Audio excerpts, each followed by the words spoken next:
wiggle, wiggle. Like. And welcome back in my channel MD's English Classes. Dear viewers and subscribers, last videos में आपने passive voices के बारे में बहुत कुछ सुना, बहुत कुछ देखा और बहुत कुछ जाना।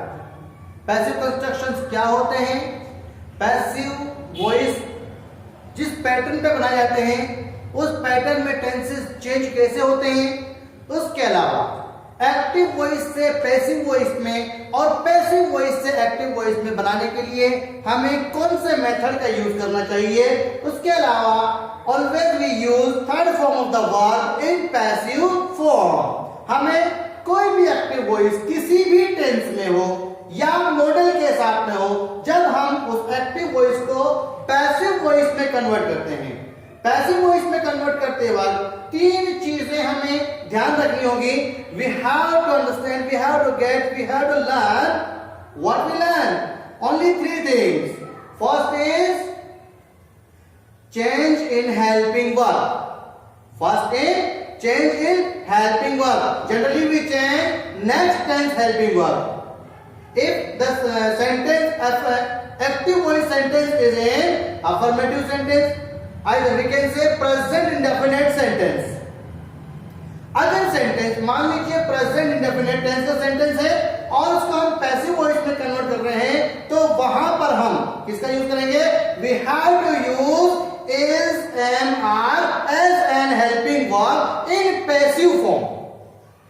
In passive form, passive form में हम इज या एम या आर का यूज करेंगे हेल्पिंग वर्ब की जगह।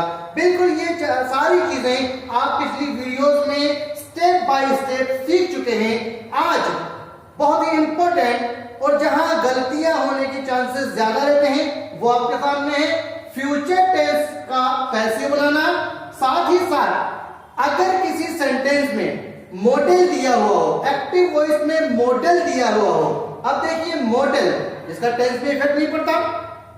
Can, may, might, should, must, could, can, ये सारे जो मॉडल्स हैं इनका यूज अगर सेंटेंस में कहीं किया गया है तो हम मॉडल वाले एक्टिव वॉइस को मॉडल वाले पैसिव वॉइस में कैसे कन्वर्ट करेंगे, वो आज हम आपके सामने कुछ एग्जांपल्स के द्वारा आपको समझाएंगे।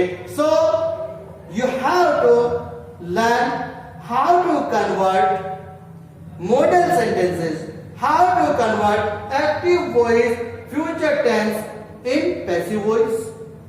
आपको ये सीखना है यार कि फ्यूचर टेंस के एक्टिव वॉइस को पैसिव वॉइस में कैसे चेंज करेंगे, या फिर मॉडल वाला सेंटेंस हो तो उसे पैसिव वॉइस में कैसे चेंज करेंगे। Clear?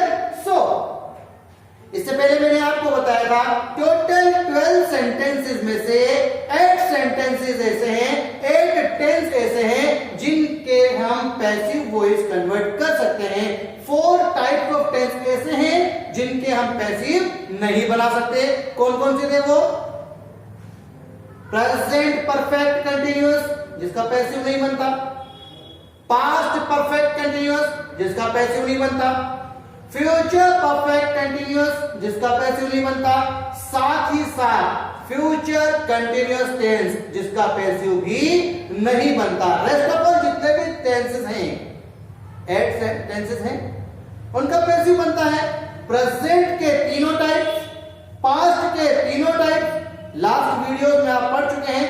Now today we are expressing future indefinite tense and future perfect tense, future indefinite tense and future perfect tense, and including tense I would like to teach you modal sentences also। मैं आपको साथ ही साथ model sentence भी बताने जा रहा हूं। Okay, listen carefully what I am going to say. जब तक आप ध्यान से सुनेंगे नहीं, जब तक आप समझने का प्रयास करेंगे नहीं, तब तक आपको ये चीजें स्ट्रेंज लगेंगी। लेकिन जब आप ध्यान से सुनोगे, समझोगे, प्रैक्टिस करोगे, then it is very easy. English is always easy. Okay, first sentence, Abhishek will kill a bird.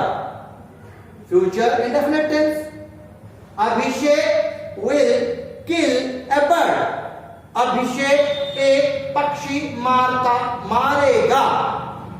In future, अभिषेक क्या करेगा? एक पक्षी मारेगा. So, it is the sentence of future indefinite tense. How we convert into passive voice? That's the simple rule. First of all, we put object. Object is here a bird. यहाँ पर object क्या है? A bird. तो first we put object as subject. First we put an object as a subject. सबसे पहले हम object लेंगे और उसको subject बनाएंगे. नए वाले सेंटेंस का पैसिव सेंटेंस का क्या बनाएंगे? सब्जेक्ट बनाएंगे. तो क्या होगा? A bird. Right here, a bird. Will as a helping verb. Will also modal. Will also modal. So, a bird will be modal plus be plus verb की third form. As I told you before. Modal plus be plus verb की third form. Main verb की third form. As I told you before. A bird will be killed by Abhishek. यहां अभिषेक क्या हो गया? Now Abhishek is an object. अब अभिषेक यहां पर क्या है? पैसिव सेंटेंस में ऑब्जेक्ट है. एक्टिव सेंटेंस में सब्जेक्ट था, पैसिव बन गया तो क्या बन गया? Object. Same is if the sentence is future perfect. अगर सेंटेंस फ्यूचर परफेक्ट टेंस में हो तो क्या करेंगे? सेम वही रूल जो हम प्रेजेंट परफेक्ट के साथ लागू कर रहे थे, पास्ट परफेक्ट के साथ अप्लाई कर रहे थे, वही हम क्या करेंगे? A bird will have been. Ramesh will have killed a bird. Subject is Ramesh. Third person singular. Will have identification of future perfect tense. Will have identification of future perfect tense. Killed. If the sentence in perfect tense, so we already use third form of the verb. So, it is the sentence of future perfect tense. I already used third form of the verb here. A bird. Object. Ramesh will have killed a bird. Future perfect tense का sentence था. Will have इसकी पहचान है, identification है. Main verb की third form already perfect में आती है. अब देखिए हम इसको इंडेफिनेट या कंटिन्यूअस की तरह नहीं बल्कि परफेक्ट टेंस के अकॉर्डिंग ही कन्वर्ट करेंगे. क्लियर? अब बर्ड तो यहां पर ऑब्जेक्ट था, क्या बन गया? Subject. A bird will have क्या था? हेल्पिंग वर्ब थी. बी प्लस या बी की थर्ड फॉर्म हम कह सकते हैं been. A bird will have been killed by Ramesh. हमने जब प्रेजेंट परफेक्ट पढ़ा था वहां क्या था? हैज या हैव प्लस वर्ब की थर्ड फॉर्म. और उसको जब हम कन्वर्ट कर रहे थे पैसिव वॉइस में हैज बीन या have been plus main verb की थर्ड फॉर्म, ये वाला कर रहे थे. पास्ट जब आया हैड प्लस वर्ब की थर्ड फॉर्म एक्टिव वॉइस में था. उसको जब हम पैसिव कर रहे थे तो क्या कर रहे थे?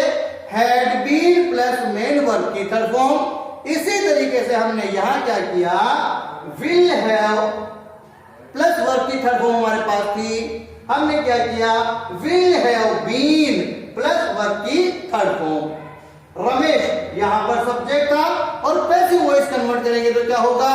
Subject change into object and object change into subject. Clear? ये था हमारे पास फ्यूचर इंडेफिनिट और फ्यूचर परफेक्ट टेंस के एग्जांपल के साथ आपको बताने के लिए कि किस तरीके से हम इसको कन्वर्ट करेंगे. अगर आपके सामने कोई ऐसा सेंटेंस आता है जिस सेंटेंस में मॉडल का यूज हुआ हो. अब देखिए ये सेंटेंस ध्यान से पढ़ें, ध्यान से सुने और ध्यान लगाकर समझने की कोशिश करें. Farah.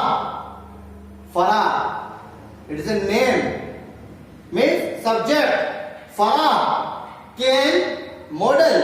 Can is here model. Lift model plus verb की फर्स्ट फॉर्म। जनरली रूल होता है ना, मॉडल के पास मेन वर्ब की फर्स्ट फॉर्म का यूज होता है। अगर मॉडल है तो हेल्पिंग वर्ब का काम भी करेगा, साथ ही साथ मेन वर्ब की फर्स्ट फॉर्म उसके साथ आएगी। In general sentence, Farah can lift A heavy box. A heavy box, एक भारी बक्सा। ए हैवी बॉक्स यहां पर ऑब्जेक्ट। अब क्या करेंगे, ऑब्जेक्ट को सब्जेक्ट बनाएंगे। ए हैवी बॉक्स, ए हैवी बॉक्स। मॉडल को मॉडल ही रहने देंगे, जो मॉडल था वही मॉडल रहने देंगे।